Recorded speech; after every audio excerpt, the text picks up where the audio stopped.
Todoslo Sabun, Everybody Knows, de Asghar Farhadi, Irene Penelope Cruz et son mari, Javier Bardem partagent le grand écran dans l'un des plus gros blockbusters de cette sélection. Le film, entièrement en espagnol, a été tourné dans la péninsule ibérique. L'histoire commence à Bueno Aires ou Villora, avec son mari et ses enfants. Puis, la mère de famille retourne en Espagne, dans son village natal où se déroule le mariage de sa sœur. Le petit séjour familial ne se passe pas aussi bien que prévu. Les secrets de famille ressurgissent et bouleversent la vie du couple. Todoslo Sabun est le 8e accent grave long métrage d'Asghar Farhadi. Il fera l'ouverture du Festival de Cannes. Le réalisateur iranien est un habitué de la croisette. Il a notamment remporté l'Oscar du meilleur film étranger pour Une séparation en 2012 et pour Le Client l'année dernière, En guerre de Stéphane Brisé France. Vincent Lindon est Laurent Amédéo, un leader syndical déterminé à sauver les 1100 salariés d'un équipementier automobile en bonne santé financière mais dont la direction décide de fermer le site de l'usine Perrin Industrie. Une lutte acharnée pour sauver les emplois s'engage. Stéphane Brisé a choisi une nouvelle fois Vincent Lindon, 4e collaboration, pour ce long métrage engagé en s'inspirant des conflits sociaux qui ont émaillé la société ces dernières années. 3 ans auparavant, le réalisateur français produisait La loi du marché, un autre film social pour lequel Vincent Lindon avait reçu un prix d'interprétation. Ala Agassi, Le poirier sauvage de Nuri Bilge Ceylan. Turki Sinan est un jeune homme qui rêve de devenir écrivain. Pour trouver l'inspiration, il retourne dans son village natal d'Anatolie. Il part en quête de financement pour être publié, mais les dettes de son père l'empêchent de mûrir son rêve. Nuri Bilge Ceylan a obtenu la Palme d'Or en 2014 pour Winter Sleep. Aïka de Serga Devortsevoa, Kazakhstan-Russie. K est un docu-fiction qui dévoile le douloureux quotidien d'une jeune femme kazakh qui vient d'accoucher. Elle travaille clandestinement à Moscou, sans toit, sans joie. Elle abandonne son fils dont elle partira plus tard à la recherche. Le prix Un certain regard avait été décerné au réalisateur kazakh en 2008 pour Tulpan, Dogman de Matteo Garrone, italien après le succès de Gomorrah.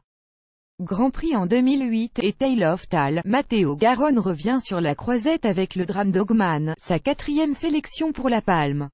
Le film retrace un fait divers marquant des années 1980 survenu dans une banlieue défavorisée de Rome. Le propriétaire d'une animalerie se fait embrigader dans des combines par un vieil ami et voyou sorti de prison. Le livre d'images de Jean-Luc Godard, français. On ne présente plus Jean-Luc Godard. Le cinéaste français multi-récompensé sort de la norme et présente un film expérimental. Le long-métrage est une réflexion sur le monde arabe.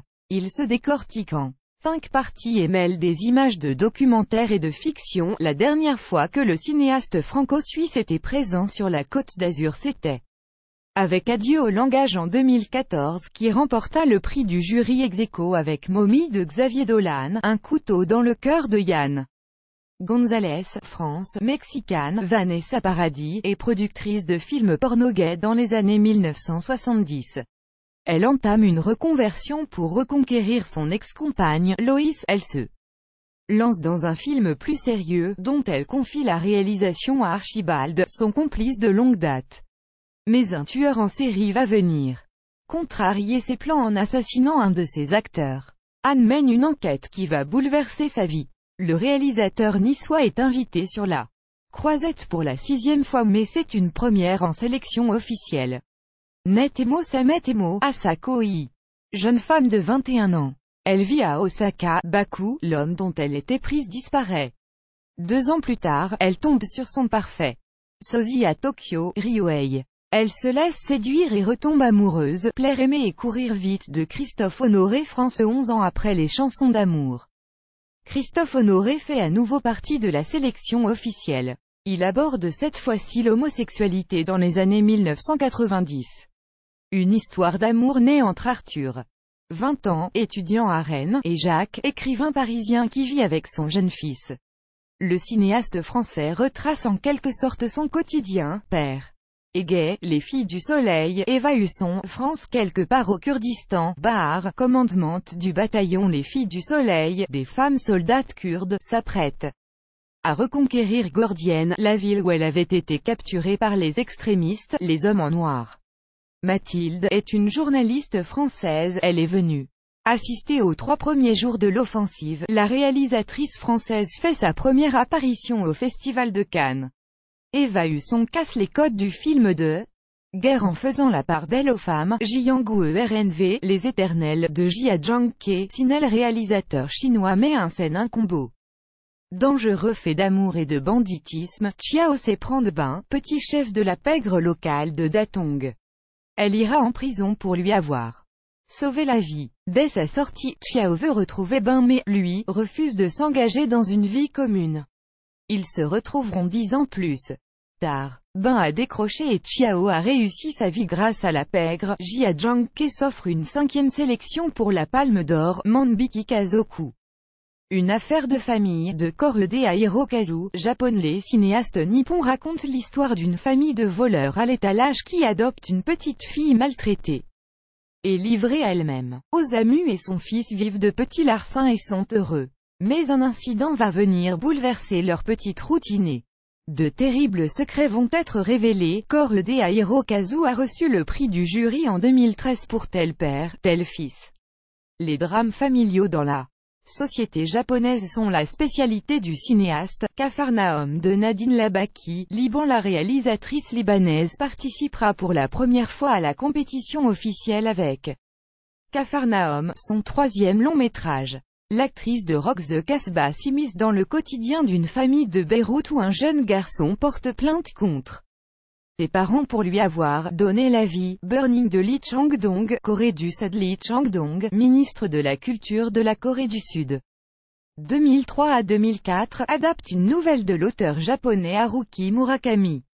C'est son 3e film en compétition, après Poétrie, prix du scénario en 2010, le thriller narre la rencontre d'un coursier et d'une jeune fille qui lui demande de garder son chat pour partir en road trip en Afrique.